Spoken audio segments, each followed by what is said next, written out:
Hey Internet, and thank you for watching today's video. Today I'd like to talk about port forwarding, and there's really three different types of port forwarding. You have local port forwarding, remote port forwarding, and dynamic port forwarding. And we're going to take a deep dive into each one.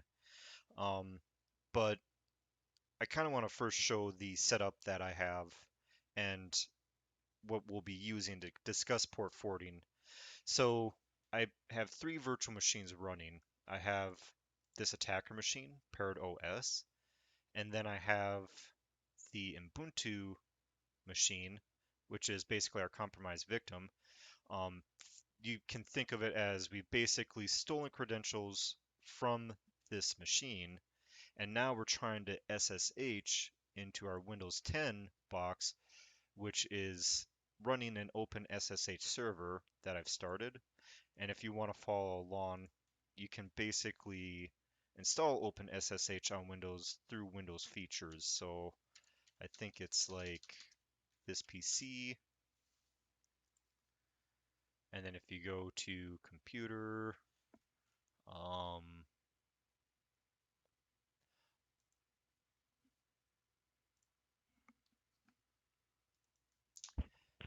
yeah, so it's computer, uninstall or change a program, and then you go apps and features here. You can go to optional features, and then you can add a feature, and then from there you can search for OpenSSH. And for me, I have it installed already, so I don't need to worry about adding that feature. And you can see it's under here under optional features once it's installed successfully. I had to make sure my Windows was up to date before installing it, otherwise I had issues, but I basically have an open SSH server running on my Windows machine. So if you think about the network diagram for that, we can kind of see this setup. Basically, we have a firewall between Windows and Ubuntu. Ubuntu has been compromised, and we as the attacker want to gain access to this Windows machine that's behind this firewall that only accepts traffic from this machine. So that's what I'm going to basically be demonstrating today, and um, feel free to follow along. I'll probably hit a few roadblocks along the way, but nothing that we can't solve, so let's get started. So let's start with a local port forward, and it's exactly as it sounds. You're basically setting up a local port to forward to the machine. So to do that, there's a command that we can run, and it's this one. So we have -n -l, and then we have our bind IP address, our port, and then our compromised victim, our or not our compromise. This is the Windows machine. So any IP address on port 22 forward to the Windows machine on port 22, and then we're logging into our compromised victim. So to show you the flags, if we go man SSH, if we go /n, -n means do not execute remote commands. We're just forwarding ports. So this setup, we just want to port forward any protocol that it receives. If I do a /-l, if I go next, N for next, if I go N for next, hmm,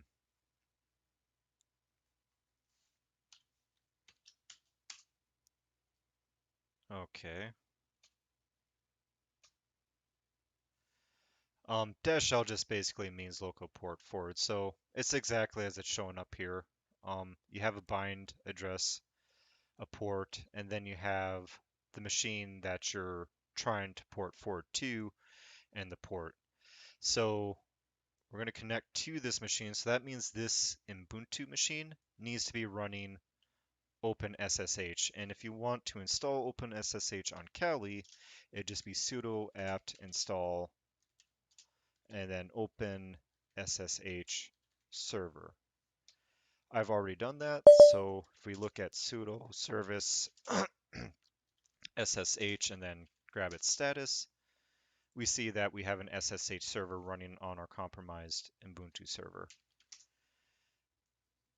And then we don't have any SSH server here. We're just basically using this as a port forwarder. So sudo service SSH status. Don't have that running. We will need this running when we do a remote port forward, but more on that later. So we'll just go ahead and enter this command, enter the compromised machine's credentials, and now we're port forwarding. And what we can do now is do an SSH to our Windows machine, who we happen to have the user for, and we get this warning. Basically, it knows that something's fishy is going on. So what we're going to do is run this command here.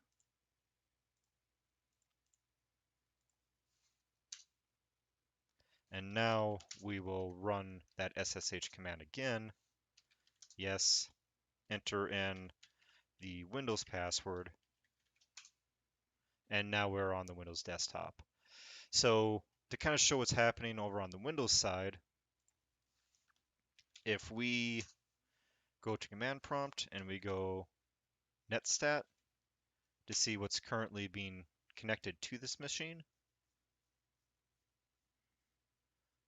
it looks like we're connecting from our Ubuntu machine. We don't see like any connections coming from 10.0.2.21.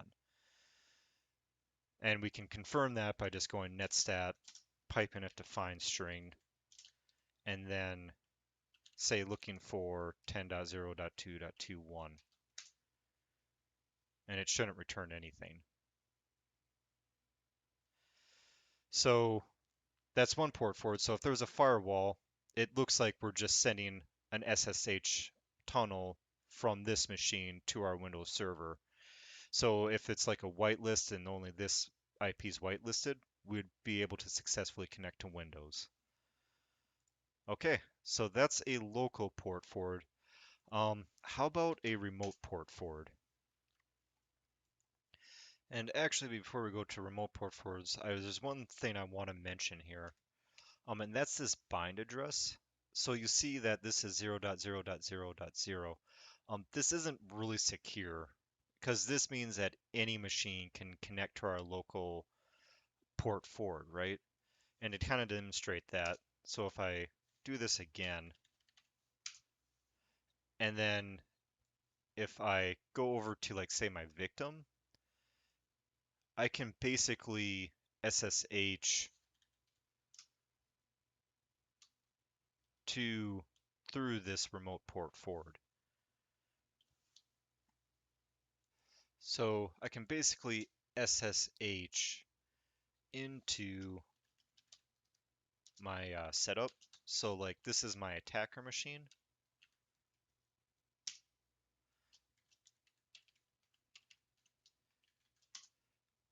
And I'm able to connect to the Windows machine because I'm allowing any IP to bind to this port and get forwarded to the Windows machine. So to kind of make this like more secure, what we should do is we should only allow, like if this was a penetration test, we should only allow our local port to bind to it. And I think it does that by default. So if I do this, and if I go back to my machine and I try to SSH, the connection's refused because it only allows the local IP address to bind to that port. So hope that makes sense. Now let's go on to remote port forwarding.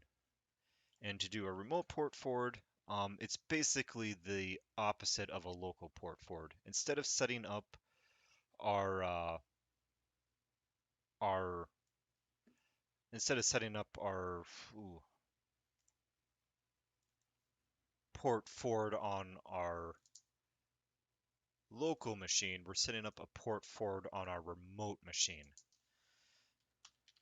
So that means we need our SSH server to run on our attacker machine. So if we do sudo service SSH start, if we go to status, we have our open SSH server running, and we can probably stop the SSH server on our compromised victim. So we'll just hit stop, and then we'll go status. Okay, so that stopped. So I'm going to go up through my commands because I've run this before the start of the video because I'm terrible at remembering things. And this is basically our remote port forward. So we're going to, again, give it -n for don't execute commands. We're just setting up port forwarding. And then -r for our remote port forward. This is our bind address, so we should only accept traffic coming from 10.0.2.21 on port 3306. And then we're going to forward it to our Windows machine 10.0.2.20 on port 22 SSH. And then we're going to supply our attacker machine with credentials. So remote port forwards are very useful. You don't need an SSH server running on the compromised victim in order to do a remote port forward. So if we do that, give my attacker machine credentials, we have our port forward set up. And now on our attacker machine, we can basically SSH on that port. So we can go SSH, and then we'll go TACP 3306, and then we'll say our compromised Windows credentials at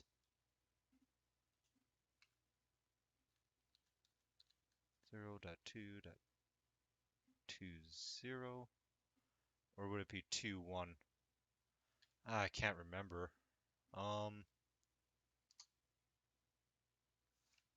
Or is it just 127.0.21? 10.0.2.20. Maybe I need the SSH server running on the compromised Windows machine. Sudo service SSH start.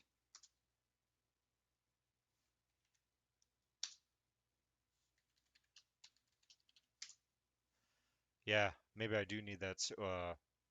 So I lied. That's not true. Maybe you do need an SSH server on the victim's machine. So if I go here, I should just still say 2.2.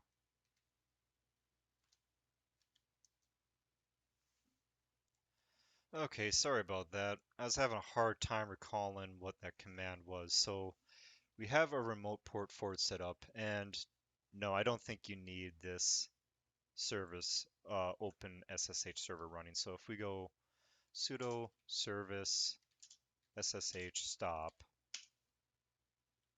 and then if we run that command again, give our attacker machine credentials, and then if we basically bind to ourselves, because if you think about it, that makes sense. We're binding to this IP address on port 3306, and then we're going to forward the traffic from here while logged into our compromised victim.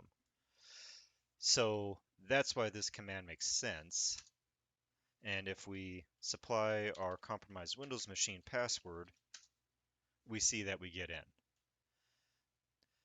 So port forwarding can be kind of tricky to think about, but if you stop and look at what the commands are doing, it makes sense, right?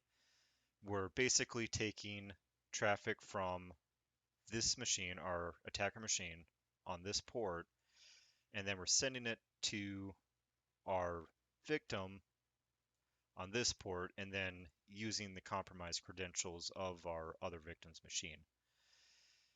And now if we go over to Windows, we look at netsh, or netstat, I should say. And then if we basically find string, and then if we go 2.22,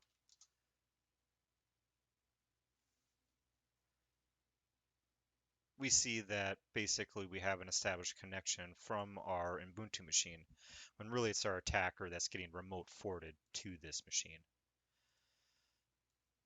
Okay, so that is a remote port forward. Now let's talk about dynamic port forwards. And these are actually quite fun. So if we go, so another way to think of a dynamic port forward is like a SOCKS proxy server. So if we go to this configuration file,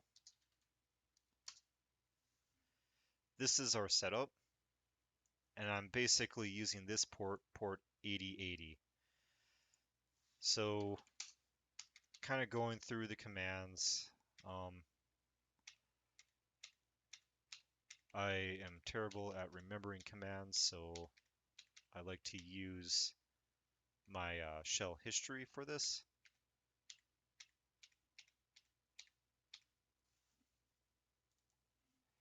This is the command that we want to run. So again, tac n for don't execute commands, just set up port forwarding, tac d for dynamic, and then our bind address, which is our local host, on port 8080 while we're tunneled into our compromised victim. So let's go ahead and cancel remote forwarding here. And I believe we need an open SSH server for this guy. So we need SSH daemon to be running on Ubuntu. Yeah, so that's why we got that connection refused. So let's go ahead and spin that back up.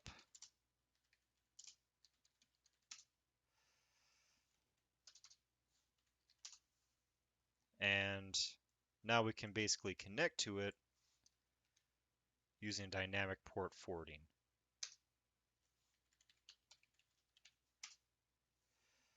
Great, and now we can connect to our compromised Windows host through proxy chains. So can basically go proxy chains, SSH.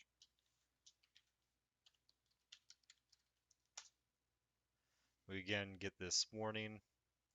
We'll just run this command.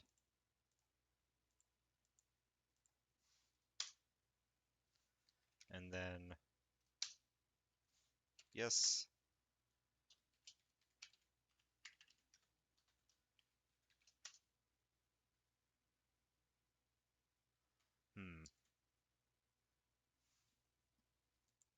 Apologize for that. Had to do a little bit of troubleshooting there, but I figured it out. So, like I said, I'm terrible with commands, but basically, if we do proxy change SSH and then our compromised user and then our victim,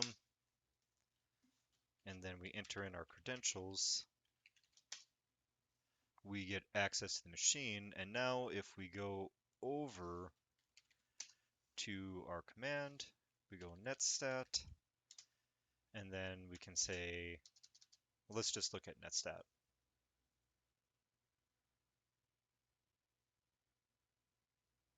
Doesn't look like we see our attacker's IP address. Yep, it looks like we're connected through our Ubuntu server. So hope that makes sense. If you think about it, I'm basically setting up a proxy on port 80, and then I'm logging into our compromised Ubuntu server, and then from there I'm able to basically log in through the proxy, or I'm basically using this as a proxy. This is the proxy, and if I go through port 80, or I don't even have to go through port 80, but if I basically just use proxy chains and then SSH in that way, it'll look like I'm logging in from this machine here. Um, and then I know in Kali Linux they also do some nmat commands. So like you can basically use proxy chains. So we could go like proxy chains nmap, and then you could say, you know, top ports equals 5, and then we'll just say full TCP connect, and then we'll not resolve ping, and then we'll go 10.0.2. Basically our Windows machine, and it looks like it's getting scanned from this server here. So that's where dynamic port forwarding really comes into play and is useful. Um, I'm going to explore this subject more. I think port forwarding is awesome. I definitely recommend playing around with it and then just going on these servers and then doing a firewall. I'm in the process of setting up my ESXi lab environment, so hopefully I'll be able to demonstrate this again with like some like full-fledged firewall, like what's that firewall called again? Like Snort IDS, PFSense firewall. So with that, I will leave it here. If you have any questions, feel free to post them in the comments. Any recommendations for improvement, I'm open to them. And thanks for watching.